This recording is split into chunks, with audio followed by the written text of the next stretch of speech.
Hey everybody, Saul Marquez with the Outcomes Rocket. So excited that you joined me for today's episode because I am hosting Israel Krush on the podcast. He is the co-founder and chief executive officer at Hyro. They're doing brilliant work in the AI and agentic AI space. I'm pumped to hear more about what they're up to and how all of our organizations could benefit from these latest technologies. Israel, welcome to the podcast. Thank you so much for having me, Saul. Great to be here. Yeah, for sure, man. We were kidding around right before we started that it doesn't matter what conference I go to in healthcare, I see Hyro. You guys are everywhere. First, thank you. We try to, right? And second, I feel like healthcare is such an industry that is built on the in-person, on trust. So we're trying to get out of the Zoom and meet people and meet CIOs and meet nurses and meet patients wherever they are. Amen to that, brother. I'm a huge component. And if you look at, by the way, folks, like if you look at the stats, most leads come from conferences, and right below conferences, it's webinars.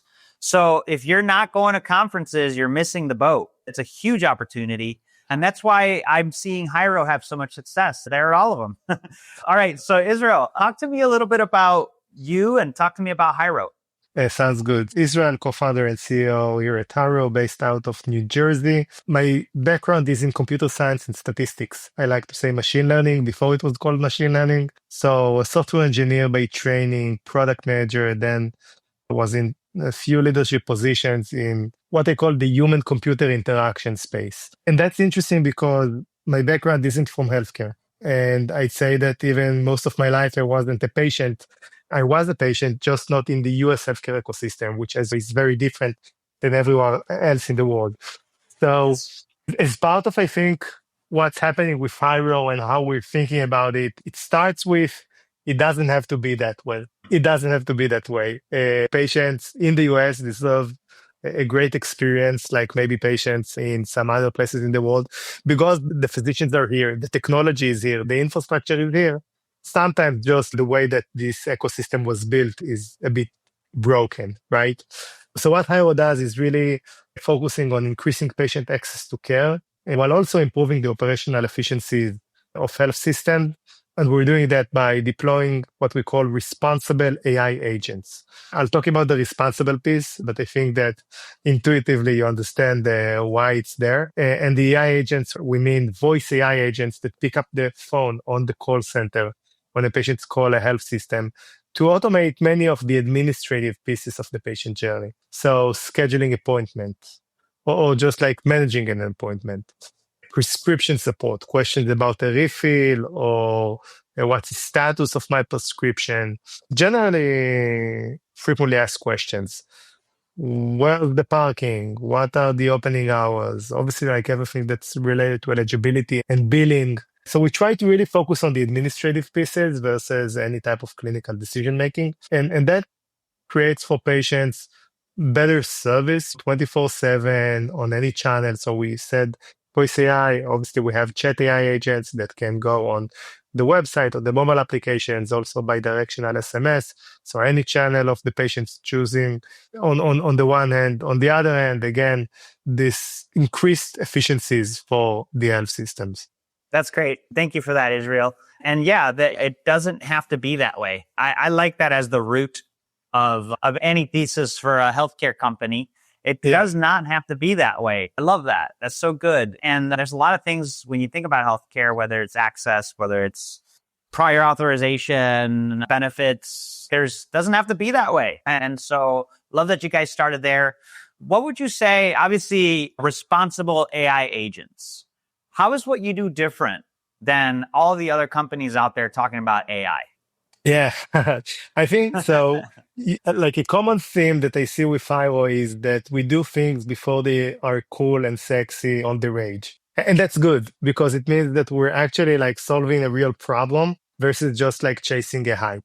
So when we started the AI agents, and we're talking like 7 years ago, it was really about why the deployment and maintenance of AI agents is so low. Why is it so complicated? And now you can argue, well, now we have ChatGPT and large language models, and it's going to be commoditized, blah, blah, blah. And I think that people underestimate the complexities in, again, the business logic, in the workflows of the healthcare industry. Meaning, yes, natural language understanding is going to be commoditized, meaning everyone can use a large language model to understand human language, right?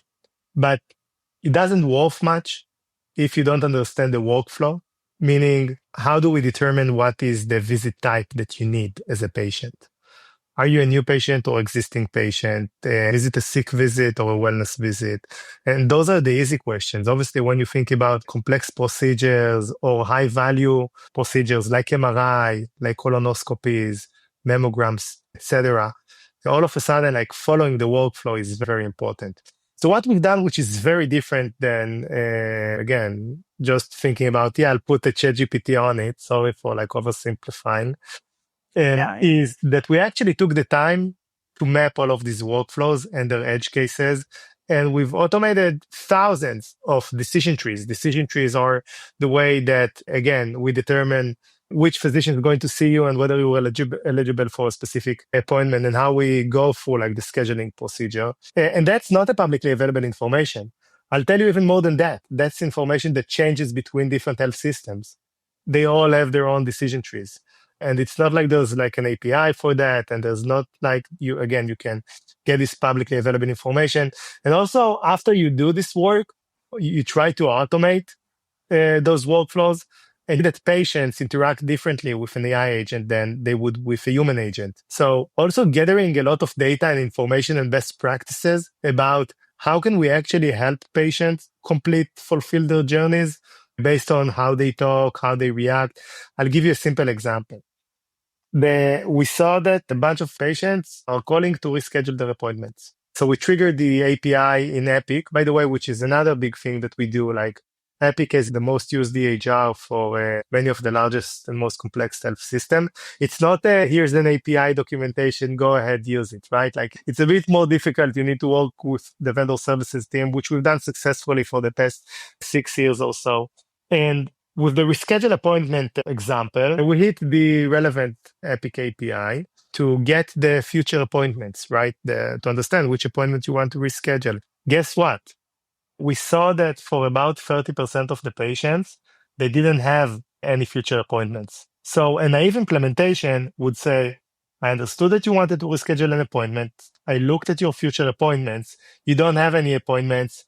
Sorry, go to a human agent. What we've discovered is that many patients, when they call and say they want to reschedule an appointment, they actually mean, I want to make a new appointment because I just missed my appointment yesterday. I want to reschedule the appointment that I didn't get into the office yesterday. And that's why you don't see it in the API. That's why you don't see it in the future appointments. So these are the types of things that if you're human, then you probably like understand that immediately, because you would say to the patient, I don't see any future appointments. Are you talking about maybe an appointment that happened? And you'll figure it out. With AI, it's way harder for them to think that way. So this is just like one very anecdotal example of like why understanding like what are the best practices matter, why mapping the workflows matter, why having the deep integrations to an Epic is again a very important EHR, but other patient-facing system or provider-facing systems is so important to actually automate those conversations. Thank you. Yeah, that's a really great point there, Israel. It's not just, the integration, but it's also the context. And it could be so varied and so many different examples of this that the workflow is key and the edge case workflows are also key. Talk to us about accuracy, man, because that's another thing that I find can differentiate an AI. Absolutely. I think that one, it's important to understand that there's always trade-offs, right? The trade-off with regards to accuracy is basically, again, in a technical jargon, it's a precision versus recall. But the idea behind that is how many times I would give you an answer and this answer would be correct versus the incorrect, right? Versus how many times I would say, I don't know. I, meaning like the AI agent would say, I don't know. And they actually had this information or didn't. And I think that when we talked about responsible AI elements, I would rather optimize for saying, I don't know, than to give you the wrong answer, even if I have the answer, right? And it's also statistical, right? So it's a question of like, where do you put the thresholds?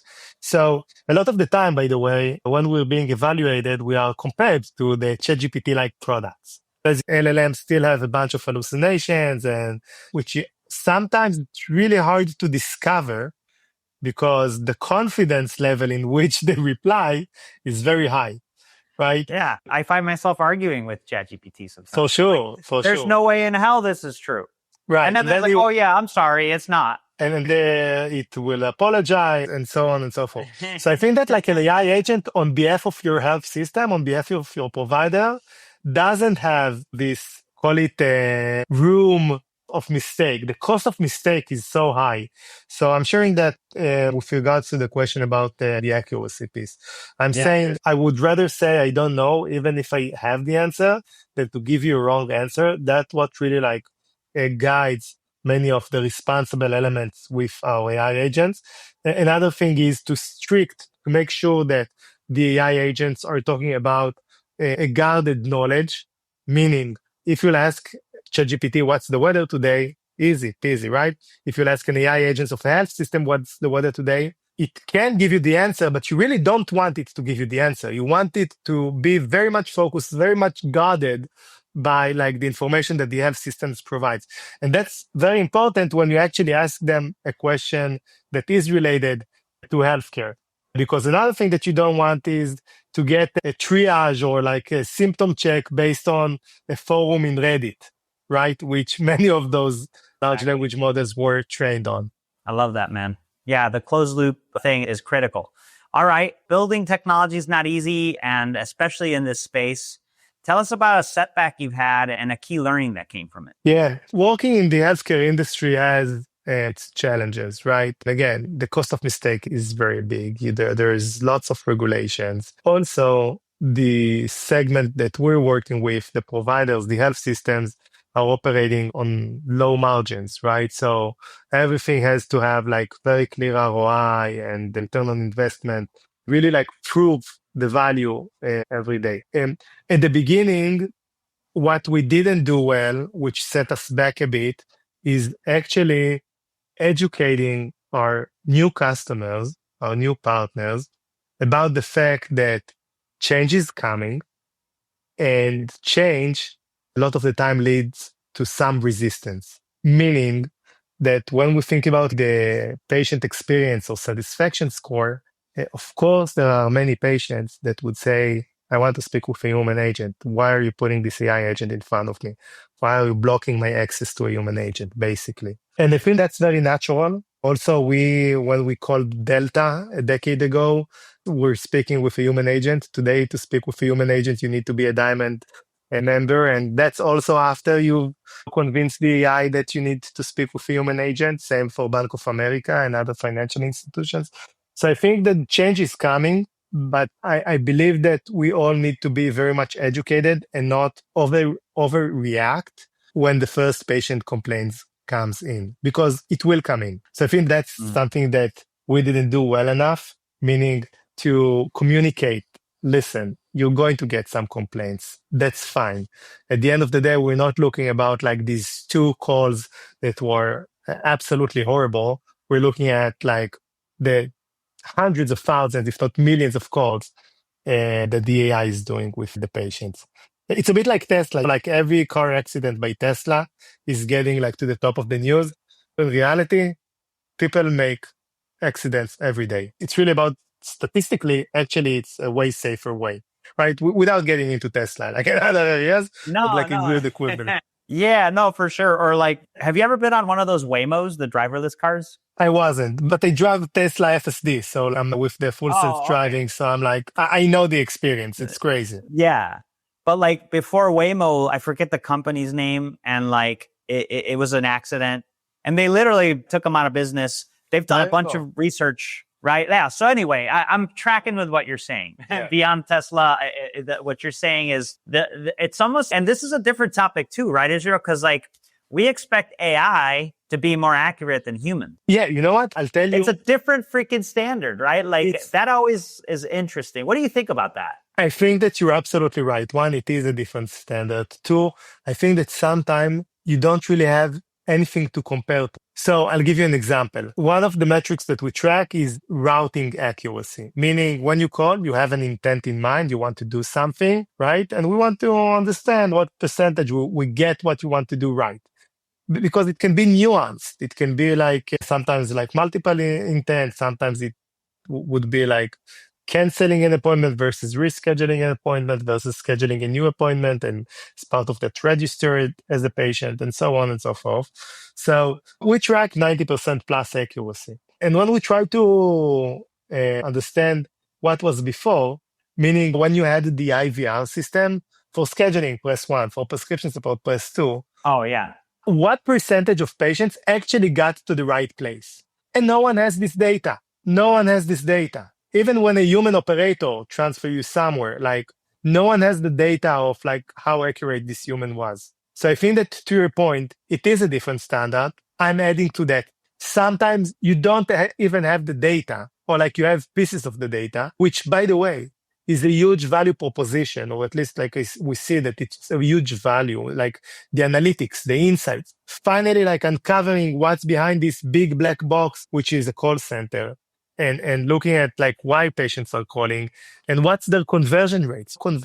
Let's talk in conversion rates like any other industry. That's awesome, man. No, I love that. I love where I didn't expect it to go to visibility and data, but talk about hugely valuable opportunity for health systems to really start quantifying this. Hey, are you talking to the chief marketing officers? Because they probably want to know. Absolutely. I feel like whenever we're talking about the website today is being owned a lot of the time by marketing. Whenever we talk about the call center, that varies between operations, ambulatory operations, between CIOs sometimes. Believe it or not, now marketing in some organizations are also owning the call center, which makes sense because this is the number one channel that patients communicate with the health system, right? So why would you own the website and not the call center?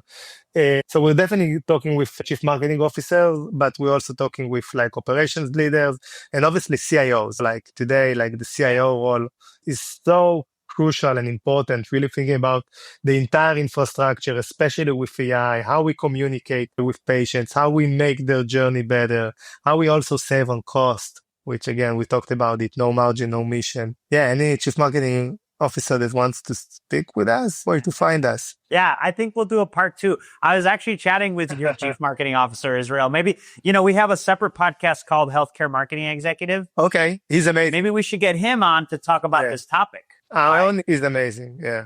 Yeah, Aaron's great. So folks, I'm going to earmark this one for the future. Look out for that email. We'll talk to Aaron about the role of chief marketing officer and call centers. Fascinating. We'll open that up. Israel, I've really enjoyed our time together. What closing thoughts would you leave our listeners with, and where can they find you and the team? Yeah, I think just we talked about it, so I'll re-emphasize it. Change is coming. It's already there. We interact with millions of patients. By we, I mean our AI agents. I'm sure that in order for making this change as smooth as possible, we all need to get educated better and also talk with each other and communicate about this change. Understand that some of it also drives for change management, meaning like you're going to do operations differently. It's not only the AI, the technology that changes, but also the way that the health system operate. And patients are going to, at the end of the day, get better patient experience, better patient journey, way more personalized journey and experience. It will take some time, and we just need to embrace that change sometimes creates difficulties. And be ready for it and communicate it to the leadership teams and to the patients to make sure that the progress that we're making is not going to stop. And where to find us, as you said, like we're in every conference, so feel free to drop by the Hyro booth or just visit our website, hyro.ai. That's awesome, Israel. Thank you for that. Folks, there you have it. Israel Krush, co-founder and CEO of Hyro. Just separating signal from noise in this space is key. I hope this interview did it for you. Some great examples, anecdotal examples of what's happening in the field today. My favorite one was hey, if there's a complaint that comes in, it's going to come in. So let's not make a huge deal about it, and so much more. So thanks for tuning in. Check out the show notes for ways to get in touch with him and his team. Look out for my interview with his chief marketing officer. And thank y'all for tuning in. Israel, thanks for being with us. Thank you, Saul.